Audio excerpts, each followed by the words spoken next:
Great. Thanks, Paul. Appreciate it. Welcome. Thanks, everybody, for being here.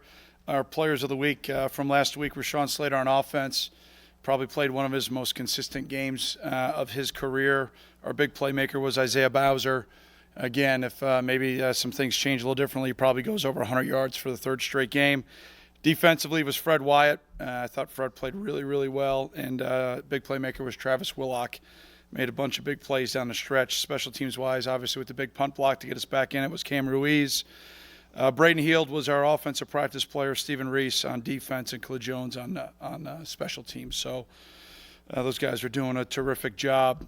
Obviously a big challenge for us this week, heading out to Iowa City to take on the Hawkeyes. Coach Ferentz, the dean of the Big Ten coaches, someone that our staff has so much respect for their staff. We've competed against each other now a number of times, and they've all been challenging games. They've had two tough defeats on the road in a row. They've been right there, one play away in both those games, and probably feel similar to the way that we do. We kind of gave away some games, and reading some things that they've said, they probably feel the same way. Offensively, I think Nate is a really, really good quarterback. We go into Big Ten play and you look at, preseason on where guys are at, and then you watch him play throughout the year. And I think he really played well in the second half against Purdue. It was really an impressive performance down the stretch. They've got three really talented running backs that they've been using quite a bit, and Fant and Hawkins are two of the best tight end combinations that there is in the country. With the offensive line, it's like I've always said, it's like watching a concert pianist. It's really physical, well coordinated. And then on the outside, the receivers, this might be the best receiving core that we've seen from Iowa, top to bottom. Really athletic, guys that can go up and get the ball, guys that can stretch the field vertically, are really physical also on the outside. And then defensively, they rank 8th in the country in total defense, 27th in the country in points allowed. I think they're leading the conference at top in the countries in interceptions. The front 8, they rotate 8 guys. Are as good as there is in this league, and then their back end, they've got a couple of young guys playing a corner, but they're kind of playing a little bit more 4-2-5 as of late, and they've got really good speed and physicality at the second level, and then it's safety, and like I said, they're leading the conference, I think, in interceptions. But what jumps out to me is their character. You watch their kick game, and it's absolutely outstanding. That third phase for them, to me, is really what's probably most impressive. Those guys really are well coordinated. They play incredibly hard. Their return guys can take it to the house on every rep, so we're going to have our hands full there. So hopefully we'll have a great week of practice. With that, how about some questions, please?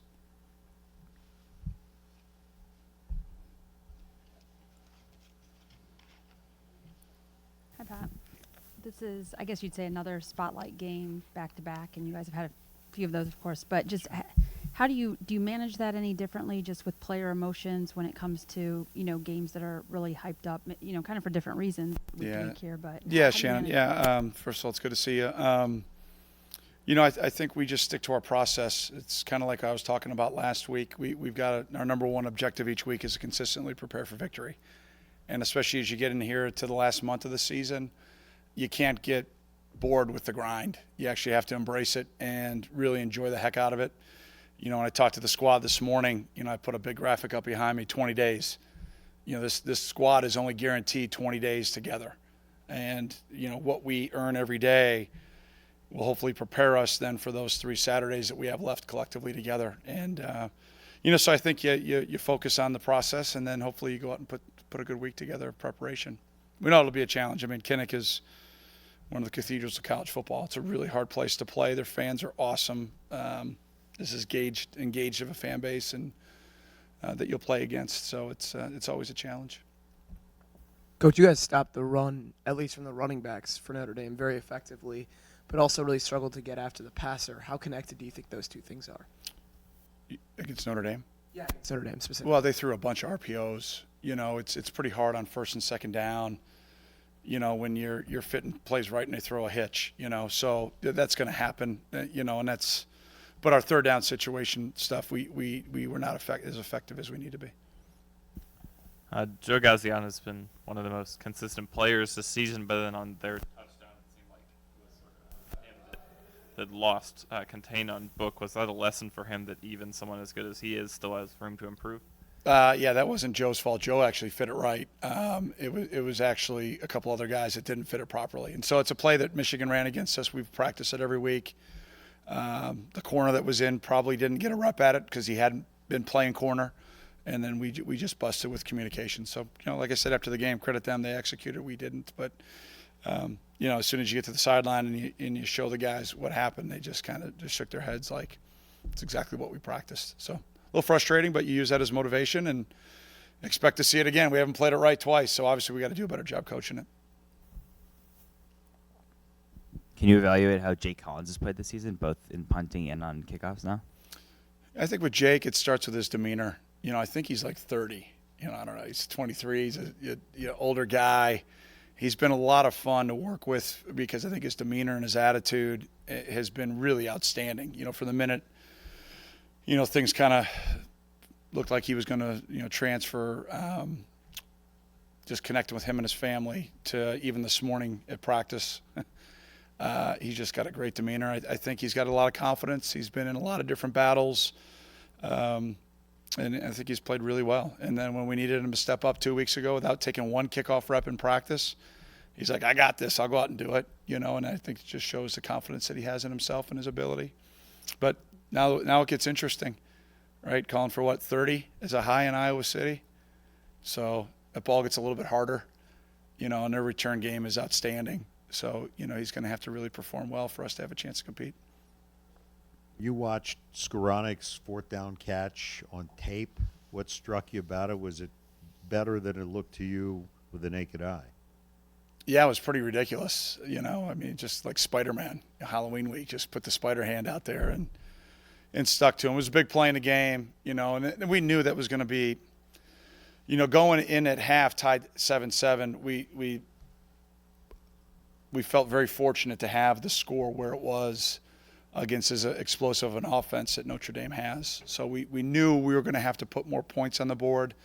And then when we got down chasing a couple scores, made it challenging. And, we were able to change around momentum. But big plays like that in particular, or especially as you get here in the last, the fourth quarter of the season, are going to be critically important. And Ben's one of those guys that we trust and believe in will make those kind of plays.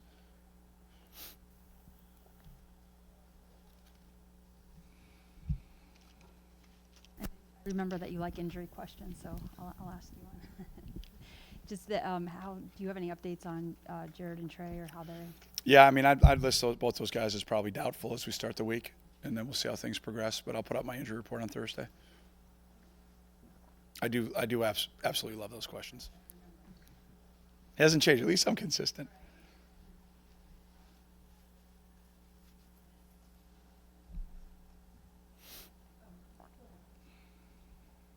Given your relationship that your program has developed with Lurie Children's Hospital, watching what Iowa's done there with their children's hospital, is that something that, your players are all aware of that, right? And that's something you'll encourage participating in? Yeah, well, I'll address it tomorrow. Today is more about, kind of putting the previous game to bed and then, starting a week off. But that'll be something in my team meeting that I'll talk about. I think one of the coolest, neatest, heartfelt traditions that have now been created in college football, to see the Kinnick Wave. And obviously we haven't participated in it yet, but to have that opportunity to have our team be a part of that will be something that we really, truly look forward to having a very small piece of, I think, a really special tradition. And, what a great move by the Hawkeyes, by their fans, to lift those young people up and their families. That's what it's all about. Like I talked about after the game, as tough as it is to maybe not be successful on a Saturday,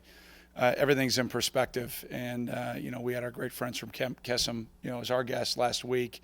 Now they have the opportunity to participate in that great tradition. It's something that we will be honored to be a part of. You mentioned some things about Kirk at the beginning, and just obviously everyone's aware of his tenure there. And I'm just wondering, when you look at that program as far as consistency or sustainability, Sure. You've been able to have some tenure here. Just can you draw some things from that, or is there something to be said of how you can build a program when there's some stability in time? Yeah. Given? Well, you look at the job that Kirk has done, and he's had very little staff turnover, but I think you said the right word, consistency. There's a consistency in the way that they recruit. They know who they are. They recruit guys that fit their program. They develop them out, at every position at an outstanding level. They've got a great strength and conditioning program. They've won consistently. They've won championships, and they do it the right way. What does that mean? It means when you watch them on tape, fundamentally, they're incredibly sound. Their technique is outstanding. They're very consistent there.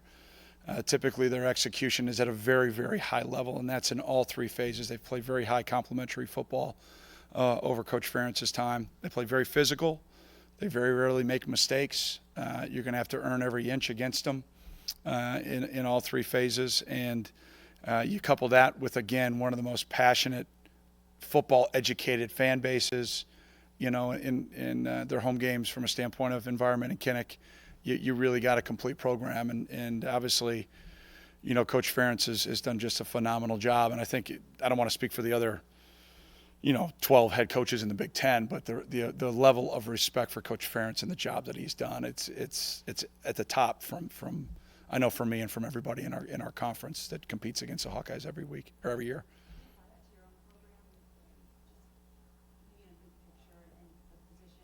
Yeah. Yeah. Well, I'm trying to have a really good Tuesday practice. I'm pretty simple. I said that last week for a reason. I take it day by day through our process. When you look at the big macro pictures, you want to be consistent. You want to be consistent in everything you do. We don't hide from, we want to be the best player development program that there is in the country. And we look at that holistically. We look at it academically. We look at it socially. And we look at it athletically. And the first two that we're where we want to be. We're the number one graduation rate in the country. We put all our guys into full-time employment, overwhelming majority before they even walk out these doors. But almost all of them within 6 months of graduation in the things that they want to go into and prepare them for life. And that's what I think my role is. And then through those types of things that we do, we want to be consistent winners, which I think we've gotten to that point. And now you go to the last month of the season with an opportunity to take the next step. And that's, we don't hide away from it. We want to win the West. And we haven't made that step yet. And that would be obviously one of the next steps. So, our focus this week is to prepare the right way and go 1-0. And we know the challenge that we have in front of us, and all those other things are what ends up happening based on what you do these 3 weeks added up. But nothing matters but right here, right now. Clayton struggled a little bit statistically the past 3 weeks. Going up against Nate Stanley, what are some keys to getting him in the passing game going again? Well, those two guys aren't playing against each other, right? They're playing against the defenses. Again, we just got to take what the defense gives us, and we've got to be able to take advantage of some things. You got to credit Notre Dame. They played really well, I thought, in the pass game. To be frank with you, I thought that was their best pass defense that we've seen all year. And I thought our O-line protected pretty well in pass rush. There were a couple scramble sacks, or flush. He's scrambling to try to make a play. But for the most part, I thought they played well. I thought J.B. Butler maybe played his best game against a really, really good player, against a potential, down the road first rounder. And so, we're going to have our hands full again with this front. Like I said, they play 8 guys and they keep those guys fresh and do a really good job. Coach Parker does a phenomenal job. So, I just expect him to go out and have fun and take what the defense gives him and continue to be the great leader and the great winner that he has been. You don't become the all-time winningest quarterback in program history by accident. It happens through work ethic. It happens through making plays, and I expect that Clayton will do that here. He's gonna have his hands full against these defenses, but I expect he'll do what he needs to do and play the way he needs to play. Anything else for Coach? All right, thanks, guys. Good to see everybody. Go Cats.